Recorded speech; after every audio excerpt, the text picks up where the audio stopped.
Yo, assalamualaikum warahmatullahi wabarakatuh. Kembali lagi bersama gue Dito Wangsa di Skill Tree Talk, sebuah podcast yang menurut daging membahas seputar industri video game dengan para pelaku di industri video game yang dibikin sama Asosiasi Game Indonesia atau AGI. Dan buat kalian yang tertarik dengan video-video seperti ini, jangan lupa like, comment, subscribe, share juga, nyalain loncengnya. Jadi tahu setiap ada video baru karena episodenya cukup banyak. Dan tentunya kita akan selalu ngomongin tentang hal-hal seru seputar industri video game. Kalian main game, kalian penasaran bikin game kayak gimana, kalian penasaran jualan kayak gimana, dapat duitnya dari mana. Itu yang mau kita bahas sekarang karena kita akan ngebahas tentang publisher. Bareng sama orang yang menurut gue cukup spesial, punya cerita yang seru juga untuk di-share ke kalian. Please welcome, inilah dia Mas Boy dari Monkey Bot. Tepuk tangan dong. Halo Dit. Halo, apa kabar Mas Boy Dozen? Baik, saya Dit. Gimana kabar? Saya happy. Kenapa? Melihat game Anda. Lu juga, dia suka banget nih sama. Udah cobain. Hah? Iya, dia suka dan dia salah satu yang paling nunggu. Thank you. Jadi nanti kita akan bahas gitu ya. Tapi tak kenal maka kata sayang seperti biasa. Silakan Mas Boy, perkenalkan lu dari mana, posisinya di perusahaan lu sekarang gimana dan lagi ngerjain apa. Monggo. Oke. Halo guys, nama gue Boy. Gue dari Monkey Bo. Kita sekarang lagi ngerjain game judulnya Montabi gitu. Gamenya udah rilis demonya baru aja. Jadi kalau mau langsung lihat cekidot di Steam, bisa download dan cobain dan kasih feedback ya. Gitu sih. Ya. Dan lu tuh di sekarang jadi CEO kan di. Iya. Kenapa ragu-ragu, Pak? Ya company kecil kayak ya itu aja kan gitu. Iya benar sih. Berapa orang sih sekarang? 5, 6? 8 banyak, lumayan lah. Perlu lah ada ininya. Cuman gue cukup ini berapa kali berubah sih si Montabi ini? Sekali aja sih. Sekali ya? Karena gue pernah tahu nih ini nggak gini terus jadi gini. Betul. Cerita Boy. Apa yang terjadi along the way sebelum kita ya ke masalah publisher yang akan kita bahas. Ya. Jadi dulu Montabi itu kita develop awalnya idenya dari Monster Rancher. Ya, tahu nggak ya? Pasti ya. Kita masukin. Tapi kita cukup tua ya untuk tahu itu sebenarnya ya. Tapi harusnya kalian tahu. Jadi Monster Rancher itu, lu jelasin deh Monster Rancher itu apa? Monster Rancher itu game di PlayStation ya. PlayStation 1 gitu. Betul. Dari Monster Rancher 1, Monster Rancher 2 dan ada 3 dan lain-lain gitu ya. Tapi yang paling ciri khas dia tuh masukin CD untuk cari monster gitu. Jadi bahkan lu bisa masukin CD musik, CD apapun. CD apa aja? Boy kira-kira. konteksnya salah ya gitu ya, apa aja boleh gitu, tapi mungkin ada yang nggak kebaca. ada yang nggak kebaca ya kan, CD kosong mungkin ya kan, namanya blank ya kan. Tapi itu kalau yang nggak bulat mungkin nggak kebaca kan. Betul, harus bulat titik tengahnya ada titik tengahnya karena untuk truk gitu kan. Betul. Kalau lubangnya lebih dari satu juga nggak kebaca. Betul. Astagfirullah. Ya tapi benar loh, itu menarik sih pada masanya ya. Relevan nggak? Ngerti nggak orang-orang dulu kalau CD bentuknya gitu perlu main? Iya tahu ya. Harus dikasih gambar kan. Bahkan kalau kita kan zamannya masih SNES bahkan kan dulu kan. Yang cartridge ya. Iya cartridge gede banget. Gede banget. Yang kalau nggak jalan kita harus tiup-tiup ya. Betul. Diketrok-ketrok gitu ya. Aneh banget itu zamannya ini. Tapi seru sih. Tapi kalau ngomongin Monster Rancher, jujur itu menarik banget sih, Boy. Kayak gue jadinya semua CD yang ada. Karena gini guys, itu tuh bisa untuk ngegacha monster. Betul. Simpelnya gitu. Kalau zaman sekarang bahasa paling gampangnya gitu. Jadi kalau sekarang ngegacha tuh lu pakai koin dan sebagainya, ada in-game currency-nya. Kalau di Monster Rancher ini lu bisa ngebuat beragam monster itu bisa di-fuse juga kan? Betul. Bisa di-fuse juga. Tapi lu tuh pengen banget punya monster yang kayaknya orang lain belum pernah temuin tuh. Drive-nya tuh itu salah satunya gitu. Kayak nanti lu bisa bilang ke teman lu, gue nemu monster ini misalnya gitu ya. Nah itu tuh bisa di-trigger dengan lu masukin CD lain di tengah-tengah lu lagi main gamenya. Betul. Nah CD lain ini tuh setiap CD tuh akan menghasilkan monster yang berbeda-beda. Keren banget. Betul, ya. Jadi sebuah ide yang tengah-tengah dibuka dulu, PlayStation-nya dicopot, gamenya dimasukin CD-nya tutup. Baru nanti di-generate apa, balikin lagi. Keluar gitu. Jenius itu dulu. Jenius banget. Dan itu menginspirasi lu untuk bikin. Ya awalnya gitu, karena kita ngeliat kayak dulu mungkin di Indonesia atau Southeast Asia Monster Rancher lumayan terkenal ya, sampai ada animenya juga tuh kalau lo tahu. Ya, tahu. Jadi kan ada Pokemon, ada Digimon, ada Monster Rancher gitu ya. Dan kok rasanya belum ada yang ngeklon quote and quote Monster Rancher gitu. Emang nggak ada? Nggak ada sih hampiran. Iya. gitu. Padahal itu kan maksudnya fantasi kita ya kayak ngeris kayak di Tamagotchi, tapi lu bawa berantem. Betul, karena salah satunya setelah monsternya itu lahir, itu lu tuh harus urusin dia. Betul. Makannya lah, apanya lah, segala Latihan, macam. Training gitu. untuk nambahin statnya gitu. Itu seru banget ya. Iya. Aduh, jadi pengen main lagi gue. Nah, terus kaitannya dengan si Montabi? Ya, jadi waktu itu gue sempat intinya awalnya bikinnya konsepnya idenya seperti itu. Terus kita bikin vertical slice-nya ya, atau mungkin bahasa ya demo lah ya, gitu demo. untuk kita coba cari partner publisher gitu sih. Ya terus ternyata waktu kita sebenarnya udah research gitu kayak ada beberapa game Monster Rancher habis itu baru keluar tuh remasternya. Ya, betul. Nah, ya kan. Betul. Terus dia ngeluarin yang Kaiju. Ya. Nintendo Switch only gitu. Kita ngerasa ada opportunity nih karena dia cuma rilis di Nintendo Switch only dan lain-lain gitu. Nah, tapi waktu ngobrol-ngobrol ke publisher kita coba bring up the game-nya, banyak yang nggak tahu Monster Rancher. Kalau Europe sama US, ya terutama di region US sama Europe, mereka mungkin ingat animenya, tapi mereka nggak terlalu familiar dengan gamenya. Iya gitu, mungkin itu besar di Jepang. Iya. Gitu kan Koei Tecmo kan gitu. Iya, Koei Tecmo. Jadi ya itu pertama, terus yang kedua itu kan ada dua elemen besar ya. Pertama simulasinya, jadi lu ngurusinnya kayak Tamagotchi-nya gitu. Betul. Yang kedua battle-nya gitu. Ya jadi dari dua itu pun kalau ternyata desainnya Monster Rancher itu udah agak outdated lah. Jadi dengan ya demand sekarang gitu. Jadi waktu kita playtest dan sebagainya. Di sisi apa yang outdated ya boy? Jadi cepet boring. Jadi lo udah karena ngulang. Iya. Monster pertama, monster kedua udah lumayan boring. Repetitifnya tinggi. Repetitifnya tinggi gitu sih. Ya itu sebenarnya kita aware waktu dapat banyak feedback sih. Dapat banyak feedback di momentum apa tuh? Ya udah mulai event udah mulai ke event ya mulai cari publisher gitu, cari publisher dan mulai beberapa kali ikut event dan kita melakukan playtest juga ya kayak gitu sih cepat. Nah dari situ mungkin boleh dibilang kita nggak dapat partner ya untuk Montabi gitu. Akhirnya ya idenya mau gimana nih, maksudnya itu kan kayak bentuk salah satu validasi bahwa game lu nggak works nih gitu, ya kan, atau jelek lah gitu ya. Nanti gue mau tanya tentang itu, kita save, kita ingat gue nanti mau bahas banyak. Oke, jadi pertama ya nggak ada partner yang believe untuk project ini bareng-bareng, sama yang dari kita playtest pun ya user ngasih feedback kita juga boring gitu, cepet bosen dan sebagainya gitu sih. Ya akhirnya mau diapain gitu, pilihannya. Karena itu kekhawatiran gue pertama kali lu tunjukin itu di IGDX tahun lalu, belum berubah jadi gini kan soalnya. Belum. Jadi ya itu kan waktu pertama kali vertical slice yang dibawa ya di IGDX itu kan. Iya. Dan gue kayak itu khawatiran gue itu, boring gak nih orang gitu.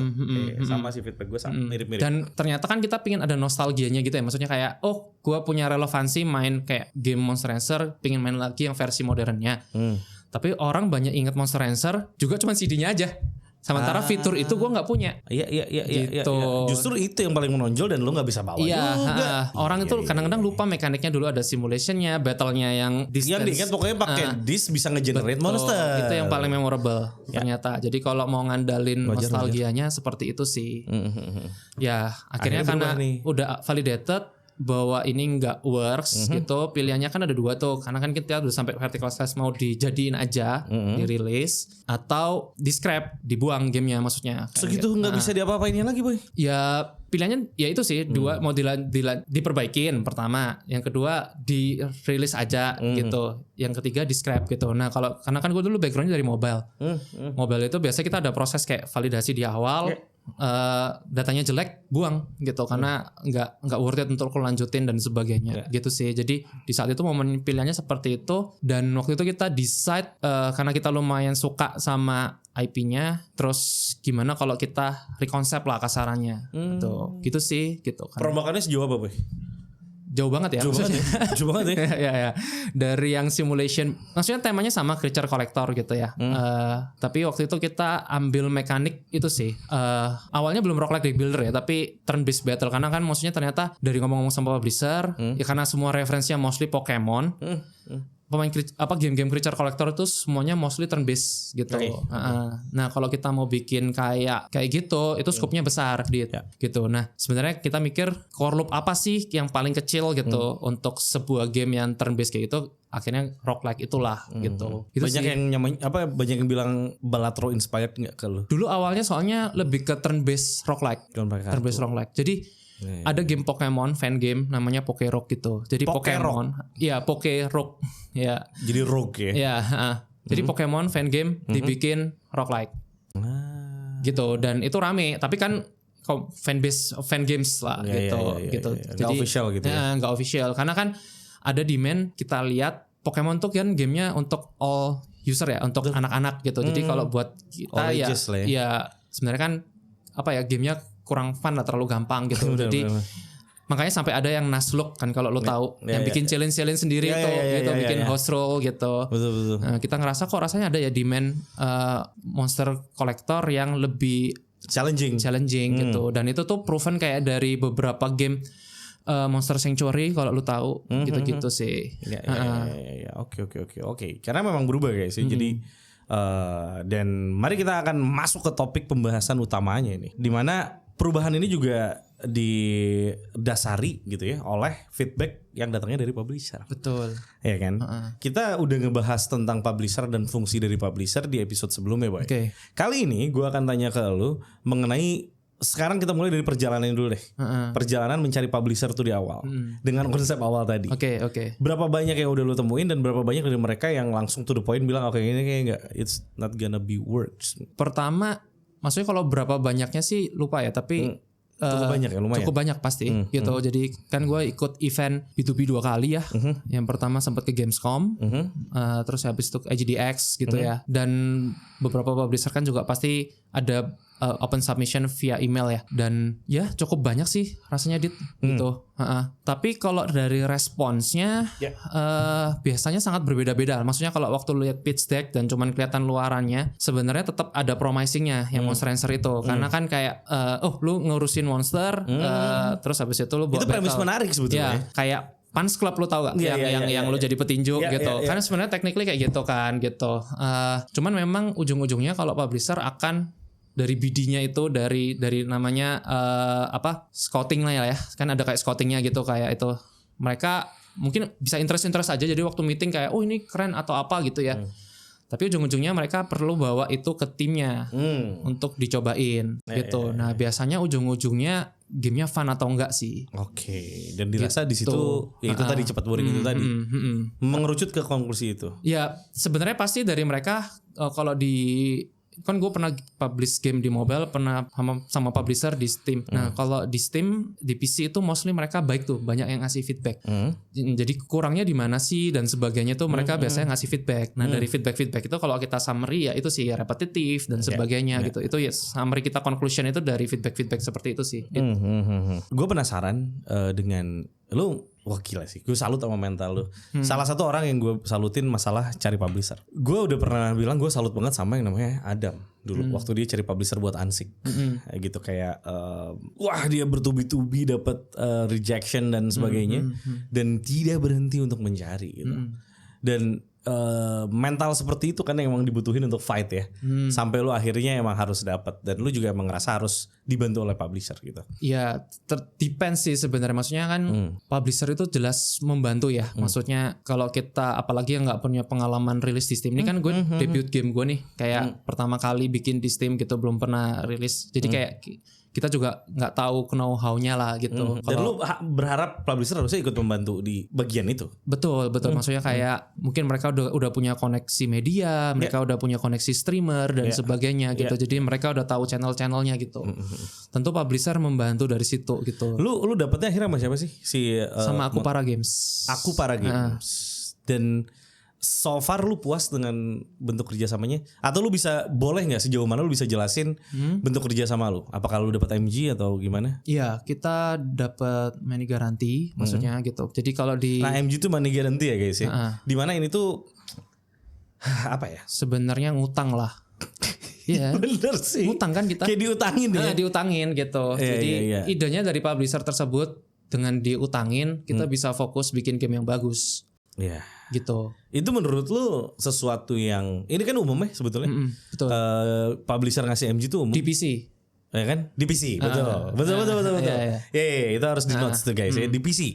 Di game-game PC, di game-game premium tuh cukup umum. Betul. Mereka tuh ngasih MG gitu ya. Karena asumsinya nggak semua datang ke publisher hanya butuh publikasi. Betul. Karena kan kalau kita ngomongin masalah publisher kesannya mereka yang emang mendukung masalah publikasinya. Ya kan mungkin sampai distribusi somehow. Tapi di Indonesia yang kita akhirnya tahu juga, dan gue juga jadi tahu walaupun gue bukan game dev ya. Akhirnya jadi tahu bahwa emang rata-rata emang banyak juga yang mengejar MG-nya. Lumayan banyak loh yang emang butuhnya emang benar-benar MG-nya aja gitu. Tapi itu rasanya mindset yang salah juga sih. Nah, ini menarik. Kenapa Mas Boy itu jadi mindset yang salah? Karena kan lu bikin game untuk apa ya? Ya profit dari revenue dari gamenya gitu.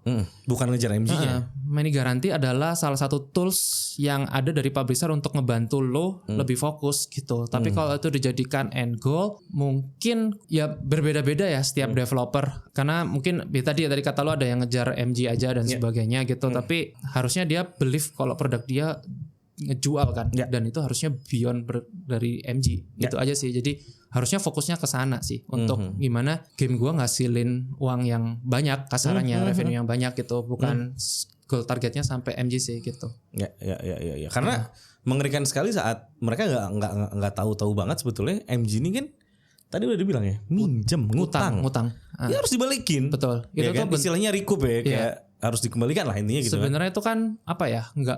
Bentuk kayak publisher itu juga mau apa ya, maksudnya kalau cuman publish aja dia nggak melakukan komitmen kan bisa aja habis itu nggak diurusin gitu. Tapi dengan dia nge-spend uang, dia juga ambil risk loh. Kayak ambil risk, jadi itu kayak bentuk komitmen kan? Komitmen dia, gue pasti seriusin, kalau enggak gue nggak balik uang gue juga nggak balik gitu. Iya. Amsyong gue. Betul. Nah publisher punya mindset kayak gitu, developer juga harus punya mindset gimana dengan dia ngambil game gue. Gue bisa balikin uang lo, bukan cuman uang lo, tapi berkali-kali lipat dari uang lo. Gitu. Sama-sama senang. Jadi ya business relation kan seperti itu. Betul.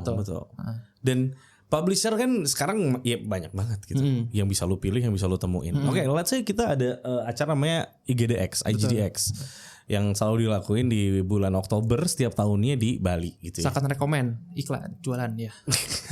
Tapi setuju banget. Sangat rekomen buat kalian yang mau cari publisher gitu ya. Betul. Lu dapetnya di sana nggak akhirnya? Jujur ya, kan gue pernah ke beberapa kali event B2B ya. Pernah ke Gamescom yang di Cologne dan IGDX. Jujur itu tuh sangat-sangat keren sih buat gue ya, IGDX gitu. Karena kita kan ke Bali doang, nggak perlu sampai ke luar negeri yang costnya mahal. Spendnya jauh pak. Tapi publisher yang datang itu cukup oke, bagus-bagus gitu. Ya. Dan semakin tahun semakin naik gitu. Nih untuk semua yang dari Indonesia gitu ya, yang lu spend boy untuk ke IGDX Bali, itu lu datang berapa orang?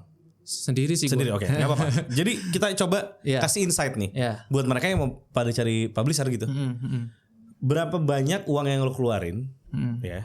Walaupun lu hidup lu kan mewah nih. Amin. Amin. Enggak. Normalnya itu lu spend berapa sih untuk itu kan jadi apa ya? Banyak punya impresi gue tuh tajir banget loh, Dit. Lu cocok banget, nggak mungkin ya nggak tajir loh guys, nggak mungkin lah. Masa begini nggak tajir, ya pasti tajir, ya kan? Berapa yang lu spend untuk itu kan jadi apa ya?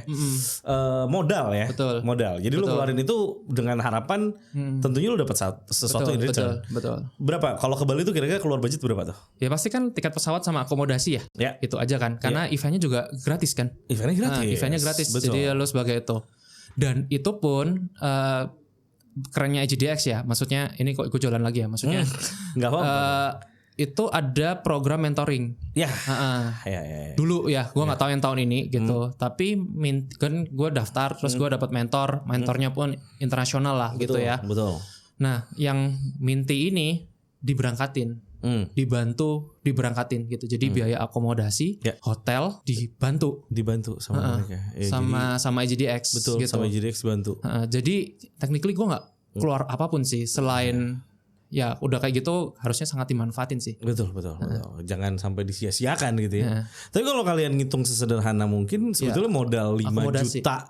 Kalau kalian gak dibiayain ya, modal 5 juta kayak bolak-balik pakai pesawat 3 juta, cari tempat nginep yang murah-murah aja gitu. Gak nyampe lah ke Bali lu 1,5 naik pesawat apa lu? Enggak ya, Garuda Mungkin, ya itu ya kalau mau. Iya, ya. mungkin Garuda lu. Nggak usah juga ya.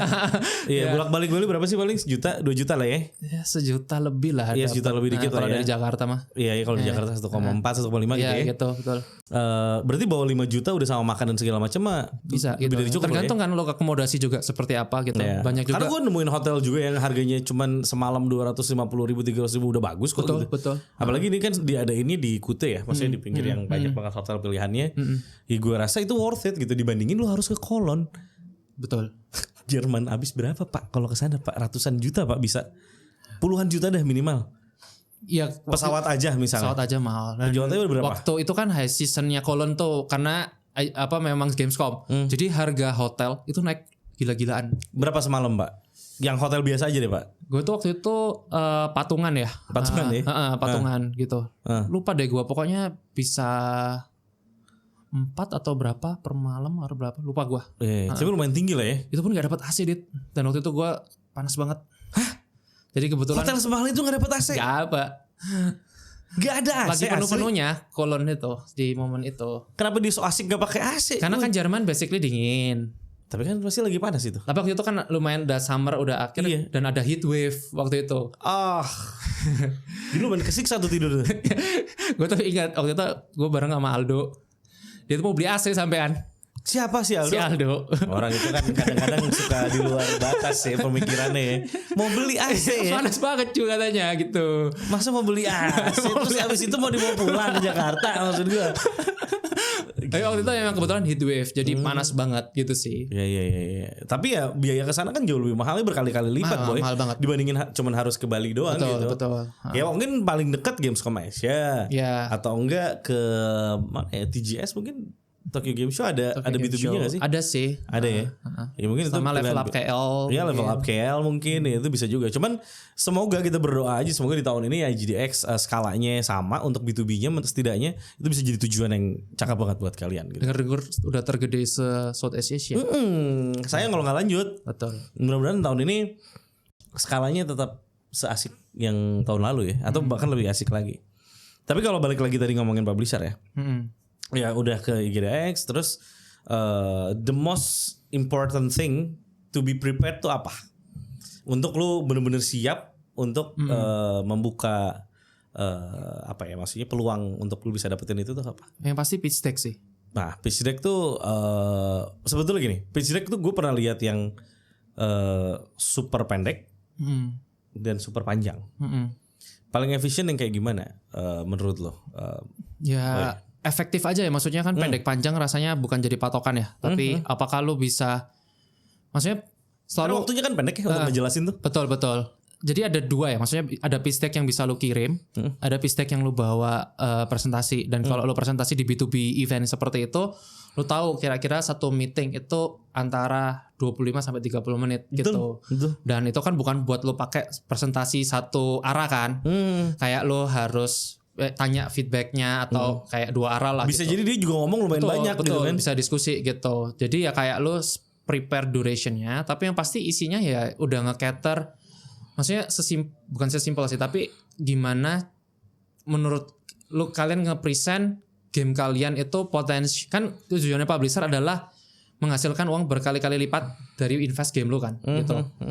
Gimana caranya dia yakin dia gitu ya? bahwa game lu ini memang punya potensi untuk berkali lipatkan itu. Betul. Iya. Berarti gini boy, bisa gue bilang gini nggak bahwa mungkin aja ada orang yang gamenya sebetulnya bagus, tapi the way dia present itu nggak bagus, jadi bisa membuat itu jadi sulit untuk dimengerti hal yang seperti itu. Bisa jadi ya.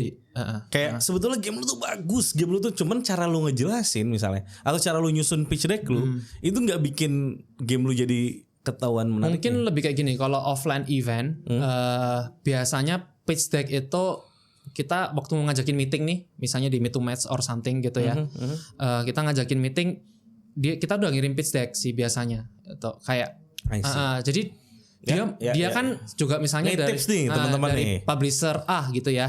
Waktu dia kan mungkin dia cuma berangkat sendirian nih dari Amerika misalnya atau dari mana gitu ya. Nah, waktu dia kan limited juga gitu. Pasti. Yang ngajakin meeting banyak developer banyak gitu. Jadi dia pasti ngefilter dari pertama kali kita ngajakin meeting gitu sih. Jadi kayak cara kita nyampein mau ngajakin meeting, itu pun jadi penting. Itu juga ada pentingnya lah gitu. Iya. Kalau lu kayak mintanya nggak jelas, kurang ajar gitu ya, mungkin ya udah langsung males gitu. Iyalah pasti. Dan pitch deck lu pasti juga dibaca kalau ini gamenya kan publisher sangat beda-beda ya. Ada yang fokus di horor, ada yang fokus di mana gitu. Kalau udah pasti bukan, misalnya Cozy Game nih, tapi dia publisher game horor gitu. Ya udah pasti dulu ngajakin meeting kemungkinan dia nggak nyari gitu. Ya, tolak gitu. Ya. Jadi lebih kayak gitu sih. Jadi riset juga jadi penting ya. Penting dong. Kayak lu tahu lu mau meeting sama siapa. Betul. Itu tuh jadi penting sekali gitu. Jadi jangan membabi buta semua diajakin juga ya. Ya. Sebisa mungkin lu pilih yang memang benar-benar chance-nya lebih ada Chance-nya lebih ada karena kan waktu lu limited juga gitu loh. Maksudnya kan kita di situ berapa hari, tapi kan juga banyak gitu ya. Iya, setuju. Dan dengan lu yang memang udah siap untuk dapetin publisher gitu ya, posisinya lu udah siap nih. Dan publisher nggak semuanya ngenakin, itu fakta lah. Kita semua udah tahu lah. Bahkan kita sempat dengar juga ada yang predatory lah gitu, yang intentionnya buruk. Bahkan udah sampai ke misalnya ini adalah yang benar-benar baik, ada yang benar-benar dia ini baik banget, enak, menyenangkan. Tengah tuh dia sebetulnya baik tapi nyebelin. Cara komunikasi gak enak or something. Ada lagi yang memang kalau kata Adam yang terakhir ini jahat. Memang ada intensi tidak baik gitu. Itu exist kan, maksudnya mereka ada. Iya. Cara lu untuk men-screening boy gimana gitu? Ada tips nggak buat teman-teman gitu ya? Pasti mirip ya, kayak kita sebagai developer kan ada track record. Publisher juga pasti punya track record sih. Jadi kayak misalnya Aku Para Games gitu ya, kalian bisa lihat sih portfolionya dia gitu di Steam. Kayak kira-kira game dia lakunya berapa dan sebagainya itu kan bisa lihat gitu. Terus yang kedua, ada nggak developer yang sama mau kerja di game kedua atau game ketiga gitu. Kalau dia mau kerja lagi bareng berarti publishernya oke. Iya kayak gitu kan. Juga jadi ada salah satu filter. Gitu. Berapa banyak repeat order gitu ya. Itu semua itu yang dilihat juga gitu ya. I see. Gitu. Terus yang ketiga, mungkin kalau ada yang udah pernah kerja sama publisher, jangan takut reach out sih gitu. Misalnya ada yang kerjasama sama publisher B gitu, dan lu tahu, terus lu lagi ngedeal sama publisher B tersebut gitu, tanya sama developer tersebut gimana kerjasama dengan publisher tersebut, gitu sih caranya. Iya. Dan memang ya mau nggak mau kita harus melakukan screening itu lah ya. Karena kan akan terjadi banyak hal dalam proses ininya kan. Dealnya gitu. Betul. Negosiasi. Betul. Lu pun pasti dicari track record lo kan. Betul. Udah pasti. Dan itu salah satu yang bisa jadi pengganjal, bisa juga jadi ya hal yang baik untuk lu lebih mudah dapetin itu. Kita bahas negosiasi, boy. Skill yang perlu dimiliki oleh siapapun pentolan dari studio tersebut. Ya kan? Kalau kita ngomongin Monkey Bo, ya boy gitu yang maju. Ya kan? Lu yang ngelobi, lu yang apa segala macam gitu. Berarti skill set ini memang selalu dibutuhkan untuk mereka yang harus berangkat untuk cari publisher, mau tidak mau. Ya kalau offline ya, ini ngomongin offline ya. Kecuali kita yang submit via online kan nggak perlu tuh. Ya itu beda cerita lah, beda kasus lah. Kalau yang harus ketemu, yang harus lu bisa komunikasi terus, lu harus terjadi negosiasi gitu kan. Mungkin referensi gua adalah negosiasi di pasar misalnya, atau negosiasi di grup jual beli FB gitu kan. Loh, ya kan maksudnya kita nggak bisa pungkirin gitu. Gak semua orang punya negotiation skill di kelas itu. Gitu. Nah, lu menghadapi itu gimana sih? Belajar di mana dan ya kan pasti negosiasi itu terjadi betul. Gimana boy? Pasti agak sulit ya, tapi maksudnya by experience sih. Tapi maksudnya kalau ya pertama kali ya pasti sampai sekarang aja nervous masihan. Masih ada ya? Iya dong. Kadang-kadang misalnya kayak apalagi publisher besar gitu, kita ada starstrucknya juga mungkin. Kayak iya bener lagi. Itu real sih. Starstruck sama publisher atau publisher gede yang gamenya kita mainin misalnya gitu. Rasanya nggak ada cara selain learning by doing sih. Maksudnya pasti ada beberapa orang yang udah natural ya. Maksudnya kayak memang jago luwes ngomong dan sebagainya gitu. Itu pasti membantu ya. Maksudnya kan mirip ya kalau kita mau doing bisnis apapun dan lu mau doing bisnis sama publisher, lu harus nyaman kan. Betul. Ngobrol gitu. Betul. Tapi itu kan nggak semua bawaan gitu. Jadi mau nggak mau ya learning by doing sih gitu. Tapi mungkin kalau nggak tahu sih, kalau gue sih be genuine aja sih, gitu. Be genuine, apa yang lu percayain ya lu coba ceritain. dan nggak usah over bluffing sih gitu. Over bluffing itu penting sih.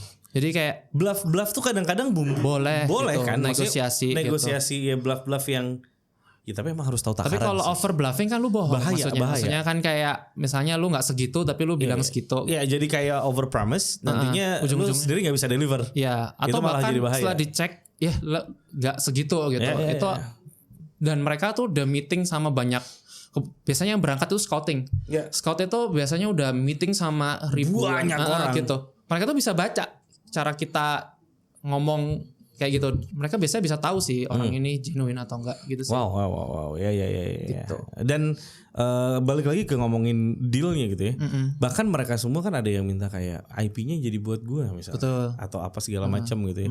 Itu kan bentuknya sangat beragam dan jadinya custom gitu kasarnya. Sesuai dengan kebutuhan dan kemampuan kita ngelobi itu gitu. Betul. Karena ada yang memang fair-fairan adalah ya udah yang penting yang kita rasakan adalah 50-50 aja.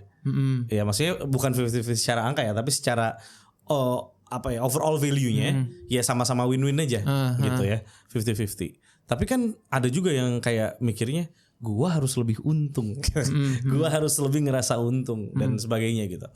Dan dalam kasus ini salah satunya misal pengen IP-nya dia ini pengen sesuatunya lebih gede. Cara lu menanggulangi itu gimana, Boy? Dan pernah dong pasti ketemu yang kayak gitu. Sebenarnya kembali ke bisnis objektifnya ya. Maksudnya mungkin gua agak ralat kali ya. Maksudnya ya sebenarnya by default kalau ngejar MG doang rasanya mindsetnya agak salah gitu. Tapi sebenarnya mungkin gue agak revisi ya, sebenarnya tergantung bisnis objektifnya sih gitu. Jadi kalau misalnya nih lu bener-bener kepepet nih gitu, terus apa ya kayak ya lu kadang-kadang ada beberapa publisher yang memang udah besar, mereka memang karena udah punya track record dan sebagainya, mereka minta marginnya lebih besar gitu. Itu tuh belum tentu jelek gitu. Tuh belum tentu jelek gitu. Even misalnya ada yang minta IP-nya diambil gitu. Nah, tergantung tuh bisnis objektif lo waktu itu apa gitu. Kalau gue pengen ngembangin IP lagi ini ke depannya, mungkin itu jadi deal yang buruk buat lo. Betul kan? Betul. Karena habis itu udah bukan milik lo misalnya. Tapi kalau bisnis objektif lo ini adalah stepping stone gue buat bikin track record produk pertama yang sukses. Misalnya. Gitu. Jadi dan itu sukses di tangan dia ya sudah. Iya gitu. Misalnya kayak gitu. Jadi tergantung sih, mungkin ya. Iya. Dan tapi harus aware ya dengan itu ya. Maksudnya kayak jangan sampai akhirnya nanti ada keputusan yang disesali. Gitu. Nah mungkin yang dianggap tadi quote and quote jahat adalah yang dia ngerasa nggak ada pasal tersebut. Jadi verbal nih kita nggak ada, tiba-tiba lu di kontrak ada gitu dan gua tanda tangan misalnya. Lu waktu mau tanda tangan itu konsultasi gak ke lawyer sih. Lawyer. Iya, betul. Dan itu menurut lu seberapa harus? Atau sampai harus wajib banget? Kalau enggak takutnya lu ntar kena ada masalah misalnya. Karena kan buat kita bahasa hukum tuh betul. Beda banget ya. Dan lawyernya khusus sih kadang-kadang karena di game industri ya dan apalagi pakai bahasa Inggris kan kalau mostly gitu. Kita yang kontrak bahasa Indonesia aja karena nggak ngerti kan ya. Betul Bapak. Makanya apalagi bahasa Inggris bahasanya bahasa hukum gitu loh. Dan lawyer tuh kadang-kadang tahu bahasa-bahasa ini yang ini abu-abu nih 50-50 gitu. Dan biasanya lawyer bisa ngingetin kita sih. Kalau direkomendasikan sih kalau bisa punya uang gue saranin iya. Tapi kalau kita masih indie banget yang kita even nggak bisa pay the lawyer ya bisa nekat juga sih sebenarnya gitu. Maksudnya ya tapi ngeri banget. Ya memang ada resiko makanya itu. Tapi kalau misalnya lu di kondisi lu even nggak bisa pay the lawyer gimana gitu sih. Jadi mungkin mau ya.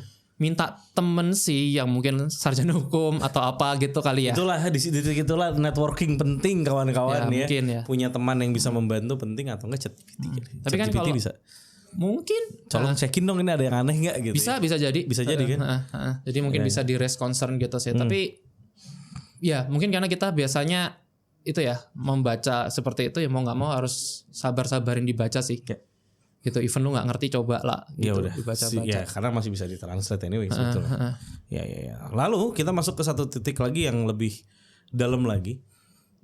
Di mana tiba-tiba publisher ini jadi ada campur tangan terhadap proses kreatif. Oke. Itu kan possible ya. Possible terjadi. Betul. Jadi emang harus dari entah itu bentuk kesepakatan, entah itu apa, ada kejelasan bahwa lu nggak boleh ya crossing the line kalau lu sampai ganggu proses kreatifnya. Kenapa harus nggak boleh? Nah itu dia. Ada yang begitu, ada juga yang monggo. Tapi harus fair ya. Kalau gue bisa terima, gue bisa enggak gitu ya. Lu di posisi yang mana, Boy? Ya sekali lagi depends ya.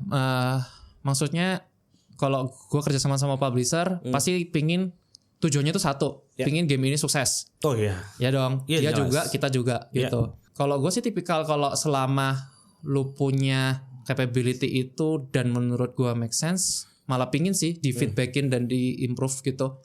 Kadang-kadang kita soalnya sebagai developer jangan defensif juga sih, kayak percaya dengan ide kita paling bagus, konsep kita paling keren gitu. Mungkin dengan ada publisher ada perspektif baru kan yang lu nggak lihat gitu sih. Jadi ya sebenarnya depends sih gitu, dan kadang beda-beda. Ada beberapa publisher itu yang dulunya developer. Jadi memang dia juga pengalaman gitu. Misalnya contohnya Toge Production gitu ya. Itu kan dia juga developer. Jadi dia masih bahkan developer. Jadi dia tahu juga dari sisi development dan sebagainya gitu.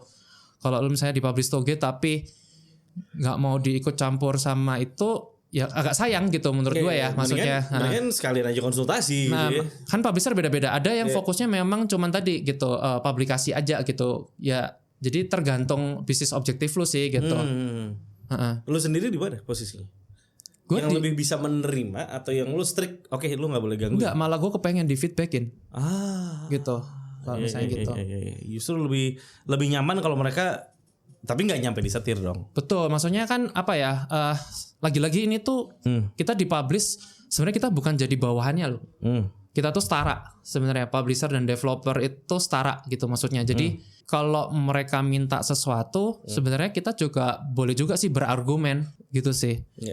Misalnya, tolong dong rubah gamenya kayak gini-gini, tapi nggak ada budget kan juga nggak make sense gitu. Jadi I think kayak selalu ada justifikasinya ya, maksudnya gitu. Dan ya. Dan mungkin setiap orang punya cara masing-masing untuk ya tadi gitu ya, sesuai dengan depend lah, tergantung sama kondisinya, tergantung sama ya maunya dia kayak gimana segala macam. Nah sekarang kan Mankibo akhirnya udah dapet nih publisher. Apa yang membuat lo akhirnya memilih publisher ini, atau setidaknya ada pikiran nggak di lo kenapa publisher ini akhirnya milih lo? Oke. Yang pasti track record ya kalau dari POV kita ya, maksudnya ya Aku Para Games well known lah gitu. Dan beberapa game apa sih? Astrea, Grim, Grim, Brain World, gitu. Iya, gokil sih. Terus. Ya pertama pasti dari situ gitu. Track record dan kayak game kita cocok nggak? Maksudnya akan lebih bagus kalau misalnya ada similar game, karena ada similar audience yang berpotongan. Karena udah ada ya audience yang udah pernah beli itu dapat ini. Ya, betul. Jadi kayak misalnya dia suka. Jadi kalau Aku Para Games itu kan punya ada 2 game roguelike deck builder lain. Namanya Astrea sama Soiti atau itu. Dan yang Astrea ini cukup sukses gitu. Mungkin kayak the best sellingnya dia nomor 3 dari semua portfolionya gitu. Jadi dia udah pernah gitu. Jadi kayak pasti ada bersinggungan audiensnya sih. Itu yang kita harapin. Maksudnya sesimpel misalnya dia ada bundle diskon gitu. Bundle diskon sama game yang serupa dan lebih sukses kan kita juga ikut kebantu. Gitu. Iya benar juga. Itu mungkin beberapa pertimbangan ya. Yang kedua, tapi sebenarnya juga pasti ada pertimbangan. Kadang-kadang ada yang nyaman sama yang zona waktunya nggak beda jauh. Karena kayak gue sekarang kayak 12. Jadi kayak gue harus meeting harus malam-malam atau dia harus pagi-pagi.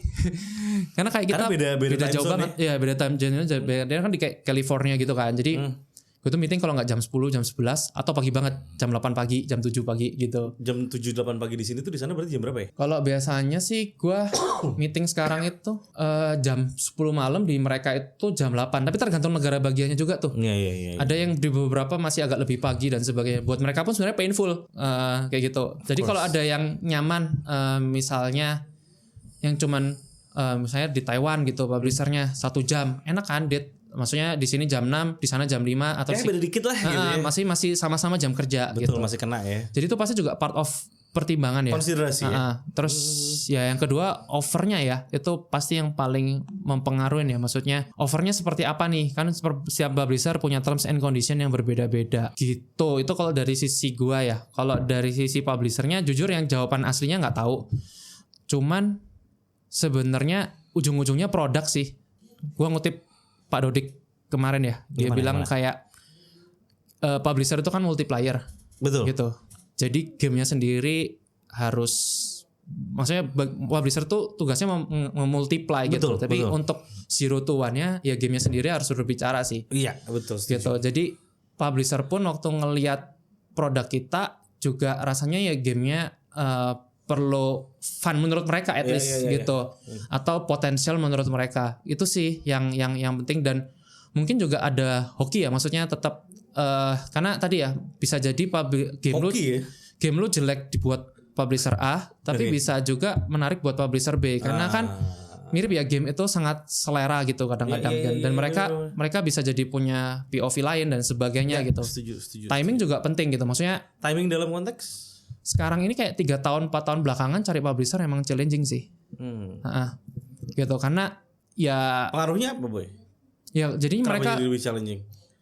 Ya mungkin kondisi ekonomi dunia dan kemarin bubble yang lumayan ngeburst setelah COVID gitu. Makanya banyak layoff di mana-mana juga dan gitu. Jadi pasti mereka juga yang dulu bisa nge-invest berapa sekarang jadi lebih sedikit gitu. Jadi lebih berhati-hati gitu. Maksudnya ya itu make sense aja sih gitu. Karena mereka juga kalau misalnya ada karena efisiensi juga ya. money garanti dan sebagainya, mereka kan juga invest nih ke kita gitu. Mereka kan juga ya ada risk gitu. Nih, lo jelasin dong ke teman-teman yang juga mungkin belum paham flow-nya. Dapat deal, negosiasi, habis itu deal-dealan MG-nya. Nanti ada yang namanya milestone, turun nah itu coba. Bentar, MG itu nggak keharusan sih. Menurut gue itu memang pengen gue lurusin dulu deh. Maksudnya MG itu tadi tools utang yang dipakai buat lo bisa fokus untuk ngerjain dan dia juga komit lah kasarannya, ngeris bareng gitu. Karena ngeris bareng. Betul. Tapi kadang-kadang nggak harus gitu. Ada yang bentuknya memang nggak pakai MG tapi dia berani spend X untuk marketing budget gitu. Atau memang share profitnya lebih sedikit tapi dia cuma fokus ke marketing kan. Karena kalian bisa nge-completein gamenya sendiri. Jadi nggak harus sih. Nggak harus ada MG. Tapi kalau step by step, ya pertama yang ada MG-nya lah, karena itu kan mostly ada MG-nya. Ya kalau buat PC sekali lagi. Betul, sekali lagi buat PC. Pertama sih tadi ya, pertama kan kita nge-pitch dulu nih. Ada pitch deck dan pitch deck harus selalu ada vertical slice.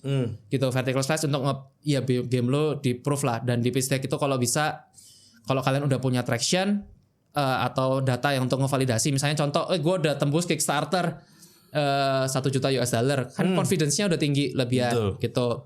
Jadi secara pitch, dari pitching yang kemudian kan pasti ada negosiasi dulu tuh, tektokan, meeting beberapa kali gitu ya. Lalu biasanya kalau dia tertarik, dia ada kayak offer letter gitu sih. Jadi kayak TLDR-nya tentang secara tertulis nih. Jadi kita bisa kayak omong-omongan gitu, kayak negosiasi gitu.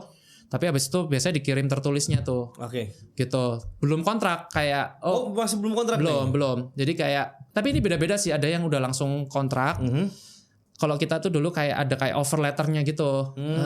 Game lo di offer sekian, share profitnya segini, region mana aja, komitmen dia. Bahkan region mana aja? Iya, platform apa, komitmen dia yang akan dilakukan dia apa, yang perlu kita lakukan apa gitu. Nah dari situ mungkin kalau lu masih nggak puas atau apa ya masih bisa bernegosiasi. Betul. Atau apa gitu ya. Dan tapi kalau lu udah agree, nih secara gitu. high level, kemudian biasanya agreement gitu. Udah agreement itu ya tadi sih yang kontrak publishing itu sih. Gitu.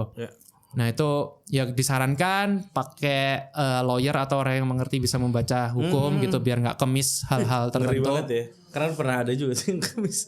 Di Indonesia nggak sedikit loh yang pernah. Ya ada sesuatu yang ternyata tidak sesuai gitu ya. Betul.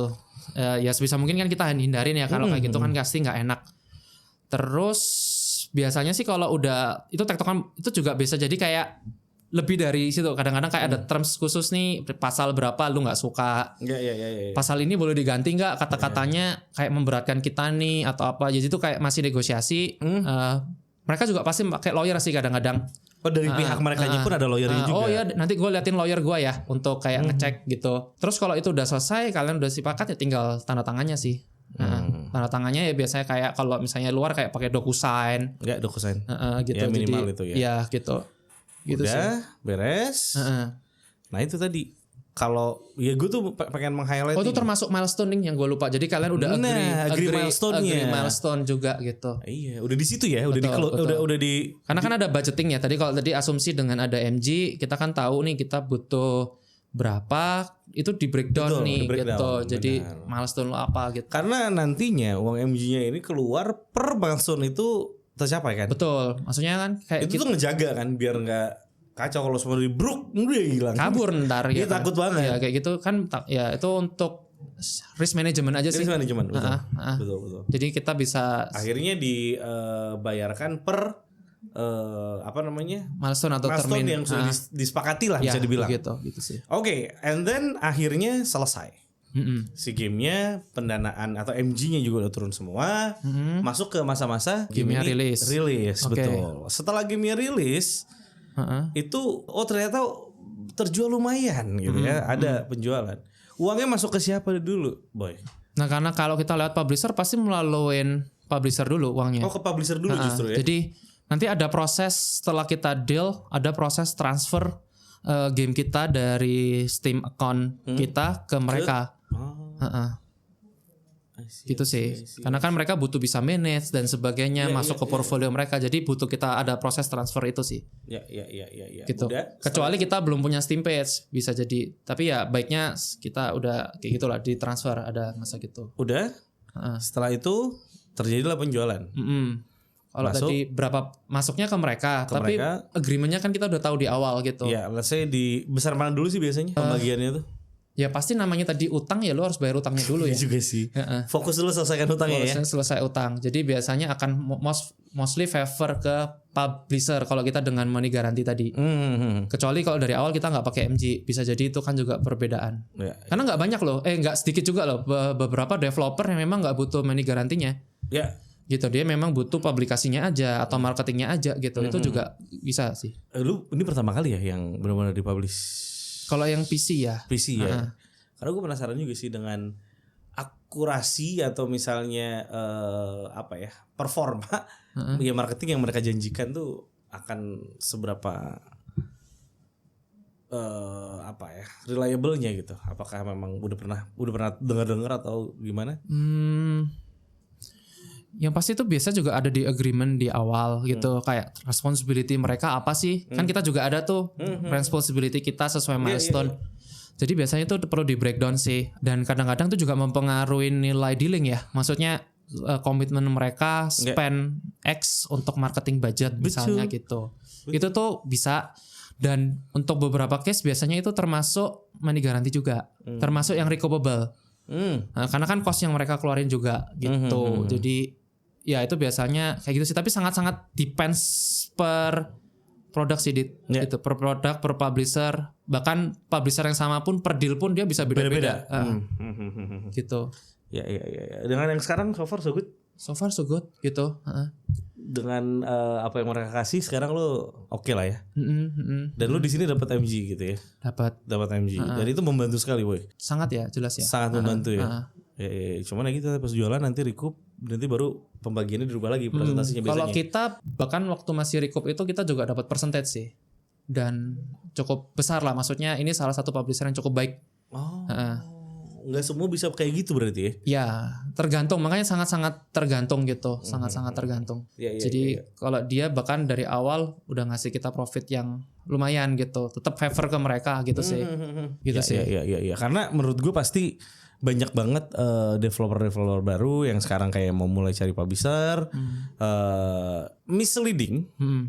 Ini tuh publisher tuh bukan financing loh maksudnya.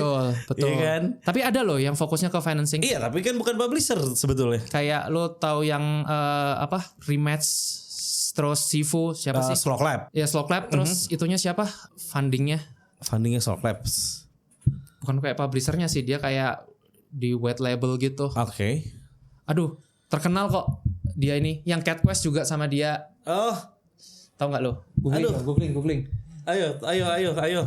Slow Claps tuh sama siapa? Nih, gue penasaran diri. Itu dia fokusnya financing sih. Itu dia fokusnya financing. Oh.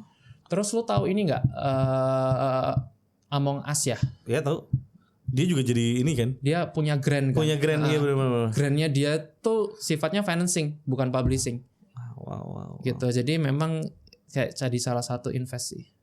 Lu nemu nggak? Nih gue lihat. Expedition 33 sama dia juga tuh. Expedition 33 sama dia juga. Siapa sih? Duh kok gue lupa. So, Kepler yang terakhir. Kepler, itu tuh biasanya dia publishing tapi modelnya lebih kayak financing. Oh, tapi dia menyebut dirinya tetap publisher. Lupa gue. Perlu cek website sih. Kepler publisher sih, tapi setahu gue. Oh, ya kita tahu Kepler publisher sih. Cuman focusingnya ke financing. Biasanya dia banyaknya gitu, tapi juga ya. Iya, soalnya gimana ya? Kalau dibilang ya tadi lu bilang kalau cuma ngejar MG-nya doang jadi miss tuh. Kalau emang cuma ngejar duit. Bisa jadi lu butuh duitnya doang tapi mungkin. Tapi kalau itu jadi objektif utama rasanya emang agak misleading ya. Betul. Karena kan objektif utama lu adalah bikin game yang ngasilin revenue. Betul. Bukan cari pinjaman gitu kan. Technically. Cukup berbeda loh. Betul. Iya. Tapi kan ada beberapa developer yang mungkin pede, dia bisa ngejual, dia punya marketing team sendiri dan sebagainya. Terus dia butuh bantuan financing. Iya, it's okay sebetulnya. Betul. Sebetulnya it's okay banget selama lu ngerti gitu. Ini nanti flow-nya bakal kayak gimana. Betul. Bisa, karena nggak sedikit loh yang bisa kita dengar gitu ya, yang apalagi gue udah dari 2021 tuh gue ke GDX sampai kemarin yang terakhir 2024 gitu ya. Gue akhirnya kan kenal dengan publisher.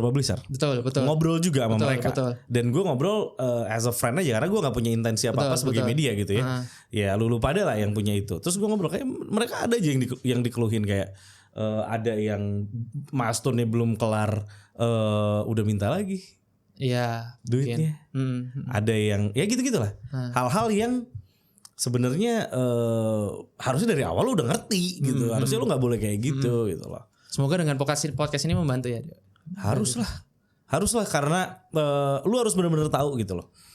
Jangan sampai gini. Ini mungkin pesan yang juga mau kita share mungkin nih. Makanya tadi juga Boy berkali-kali bilang bisa misleading. Pesan yang mau kita share adalah kalian para developer yang lagi nyari publisher gitu ya dan belum pernah kerja sama publisher gitu ya, make sure jangan malu bertanya sama yang udah pernah kerja sama. Boleh. Sama publisher, betul. Karena ya kita harus menjaga gitu industri ini agar tetap sehat gitu. Betul. Jangan lu malu bertanya, ntar lu ada kesalahan tersebut jadinya membuat image developer game lokal jadi buruk di mata publisher. Oh ya, make sense. Iya dong, kasian dong nanti mereka semua yang sebetulnya oke, ketutup gara-gara kesalahan lu yang sebetulnya nggak bisa dipukul rata gitu. Betul. Pada akhirnya, makanya video seperti ini podcast seperti ini jadi cukup oke sih, cukup penting lah jadinya. Setidaknya untuk bikin kalian aware bahwa ya jangan sampai tuh gitu nanti deal yang buruk atau nanti kalian melakukan hal-hal yang harusnya nggak dilakukan gitu. Ya. Sebenarnya technically mungkin mirip ya kayak dunia B2B ya, maksudnya ini kan as a business gitu. Yeah. Jadi misalnya anggap publisher itu juga pingin punya gain kan, lu juga pingin punya gain yang win-win gitu. Jadi ya gimana, bukan cuman waktu lu dapet deal bukan gua yang untung doang gitu sih, tapi gimana kalau dia happy sama lu gitu, ya akan lebih mudah lagi gitu, kayak bahkan termsnya bisa lebih generous dan sebagainya, itu sangat tergantung sih. Betul.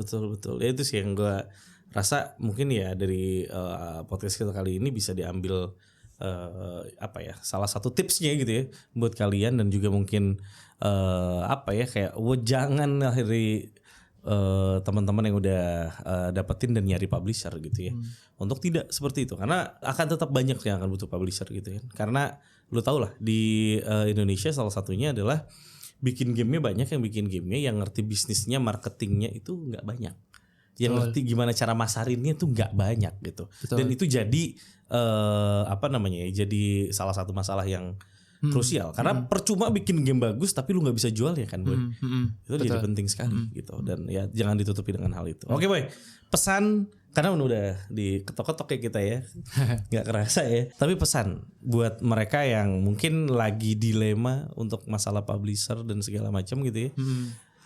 3 hal yang benar-benar harus lu siapin banget gitu ya, yang nggak boleh lu lupakan gitu ya, saat lu mau cari publisher.